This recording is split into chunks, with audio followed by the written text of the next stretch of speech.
สวัสดีวันนี้ก็มาพบกับเฮาอีกแล้วซองนกสาวลาวเซโนมื้อนี้สาวนกกับอันหลานสาวชื่อหยังก็แจ๋วน้องแจ๋วหรือว่าสาวแจ๋วคือเฮาสองคนสิพาทุกคนไปเบิ่งกันสาวทหารโดดจ้องเพราะว่าอันอยู่เซโนเพิ่นมีอันงานบุญทหารแม่นบ่แม่นครบรอบกองทัพ40 ปีเดี๋ยวเฮาไปเบิ่งกันเลยเนาะมันสิเป็นจังไดบายคือบรรยากาศนั้นเฮามางานบุญกองทัพเนาะคนหลายแฮงพี่น้องคน กองทัพเลย คุณผ่าน เอาไว้ตั้งนาปฏิบัติหน้าที่ให้ทุกกระบวนการประกอบส่วนในสภาพการให้กฎเกณฑ์ทางพิสอบของรถมีความสงบปลอดภัยด้วยความแข็ง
ไปข้างหน้าพักเจียวไปข้างหน้าไปได้คนไปดัง ข้างหน้าคนละน้อยเลย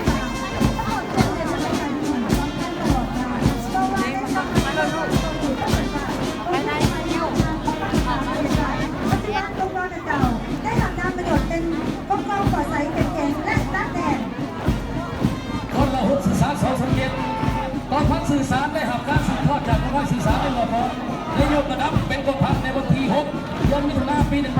1983เป็นกองพันขับประกันสู่6ที่สำคัญสื่อสารเปรียบเหมือนสายเลือดที่เราเลี้ยงอยู่ในห่างกายของพวกเราหน้าที่ก็เป็นหาประกันที่ต่อระหว่างสังคมกับลุงในกองทัพสุดเราเพราะว่าในยามปกติของคือยามสู่6แม่ต้องทำประกันที่ต่อยามสู่6ตรงไปในทางเวลาอยู่เสมอ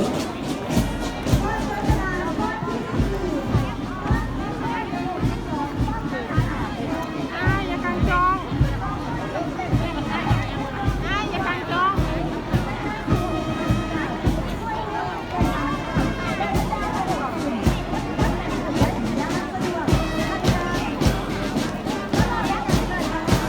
อันนี้เป็นกองอัน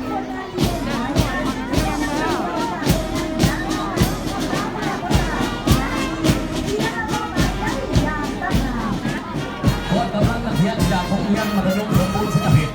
และอุทพรแขวงสวรรณเขตซึ่งประกอบด้วยน้องน้อยเยาวชนและน้องราชบุตรประสบปฏิบัติลาวรวมมีร้อยเสด็จน้องคนกำลังนักเรียนมาจากโรงเรียนมัธยมสมบูรณ์สิงห์เพชรขอร่วมกับการร่วมหักหลังของกำลังนักเรียนร่วมกันทำสิ่งของเราพวกเราเป็นนักเรียนสถานศึกษาของเราที่จะสืบทอดการเรียนรู้และสร้างสรรค์ประวัติศาสตร์ให้กับผม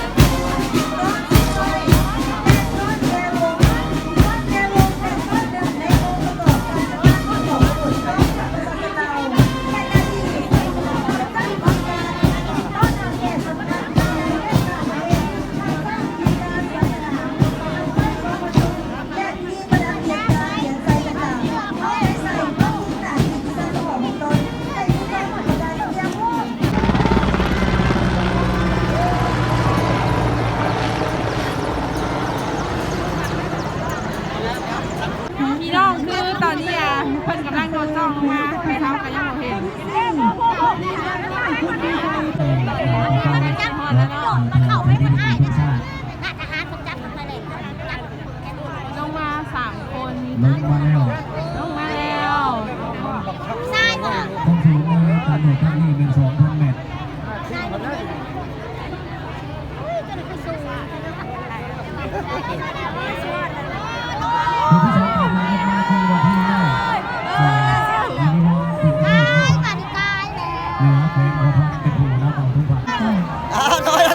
สหายห้อยตีบุญกว้างวินาที ลงมาแล้ว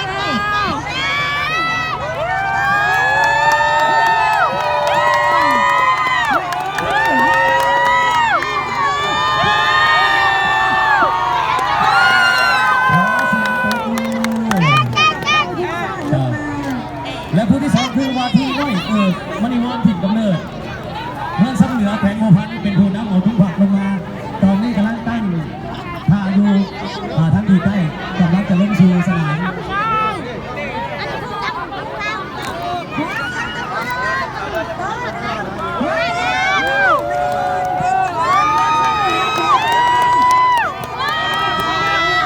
ขอเสียงตบมือผู้ที่สามว่าที่ติ๊กสุรินทร์ทองถิ่นกำเนิดแขวงหัวพันได้ทำเอาทุ่งโลโก้ขับขวัญของพระบาทราชที่4กระบอก40 ปีลงมาสู่เดินต่อพระ ขอเสียงตะโกนดังๆกัน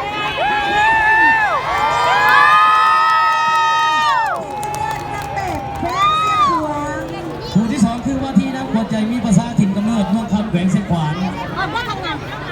มาลงพี่น้อง สู่ภาคพื้นในความปลอดภัยขอเสียงตบมืออีกครั้งหนึ่ง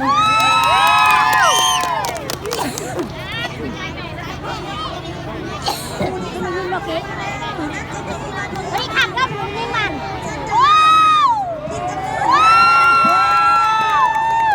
มันยิงบอล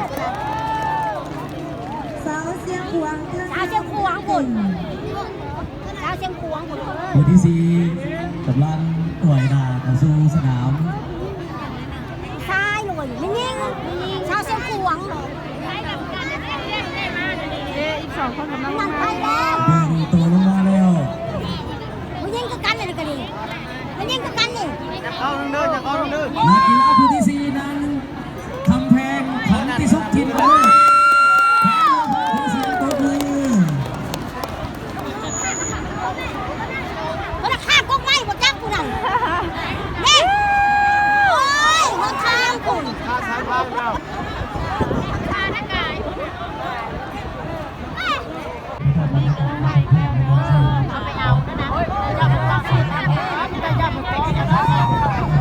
นี่เรามาเลยโอ้ยหา15 คนว้าว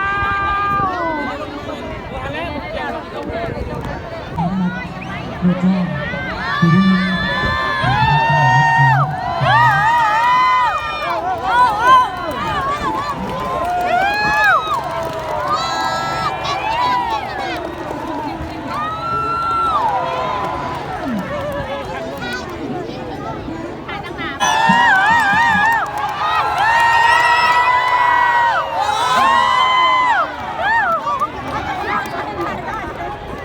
ู้นักกีฬาผู้ที่สี่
สิบ้า นี่คือนักกีฬา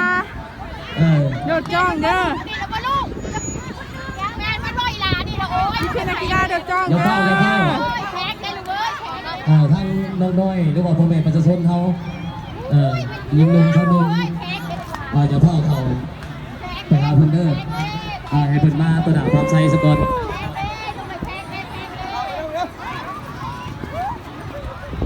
ว้าวเฮานี่จ้า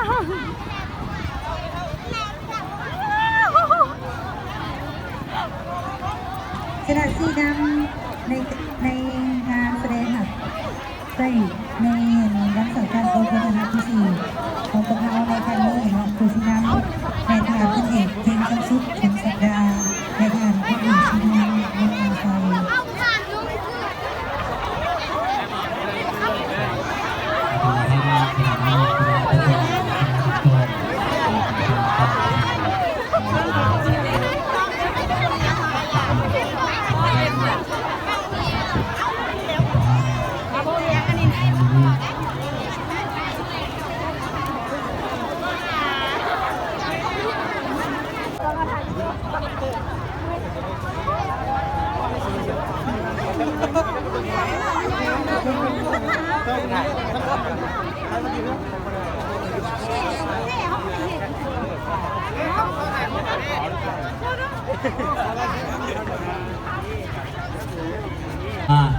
เมื่อแรงกันที่ว่า2 โมงครึ่งหนักซิ่ง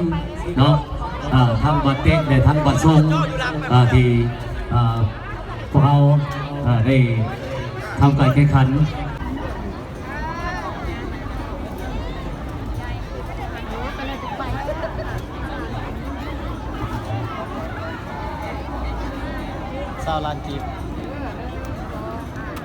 พัตตีแก้วดาวอนถือว่าขอลาท่านผู้ชมไปก่อนสำหรับมื้อนี้ขอกล่าวคำว่าสบายดี